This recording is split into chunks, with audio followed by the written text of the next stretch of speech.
ప్రియమిత్రులకు శుభోదయం. మనం ఇప్పుడు శ్రీ నామబోధేంద్ర సరస్వతి స్వామివారు రచించిన శ్రీరామ కర్ణామృతం ప్రథమాశ్వాసంలో 13వ శ్లోకాన్ని చూస్తున్నాం. రామచంద్ర చరిత కథామృతం లక్ష్మణాగ్రజ గుణానుకీర్తనం రాఘవేశ తవ పాద సేవనం సంభవంతు మమ జన్మ జన్మని.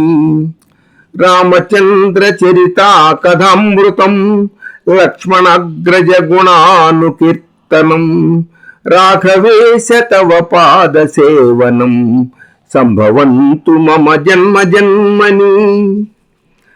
రామ భవత్ కథామృతము రమ్యత గ్రోలగ నామ కీర్తనల్ ప్రేమనర్ప నీదు గుణలీలలు సంస్మరణంబు సేయం. మేధామతి నీదు పావన పదద్వయ సేవయనర్చునట్లుగా మామక జన్మ జన్మముల మానక సత్కృప నిమ్ము వేడదన్. రామ భవత్ కథామృతము రమ్యత గ్రోలగ నామ కీర్తనల్ ప్రేమను నర్ప నీదు గుణలీలలు సంస్మరణంబు సేయం.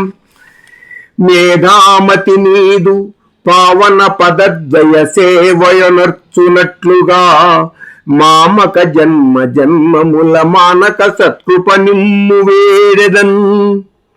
రామచంద్ర, నాకు ప్రతి జన్మ జన్మలోనూ కూడా నీ చరిత్రకు సంబంధించిన అమృతము వంటి నీ కథ వినుచుండుటయు, లక్ష్మణాగ్రజ నీ గుణములను కొనియాడుచుండుటయు, రాఘవేశ నీ పాదములను సేవించుచుండుటయు నాకు సంభవించున్నట్లు చేయుగాకయని ప్రార్థించుచున్నాను అంటున్నాడు నామబోధేంద్ర సరస్వతి స్వామి వారు.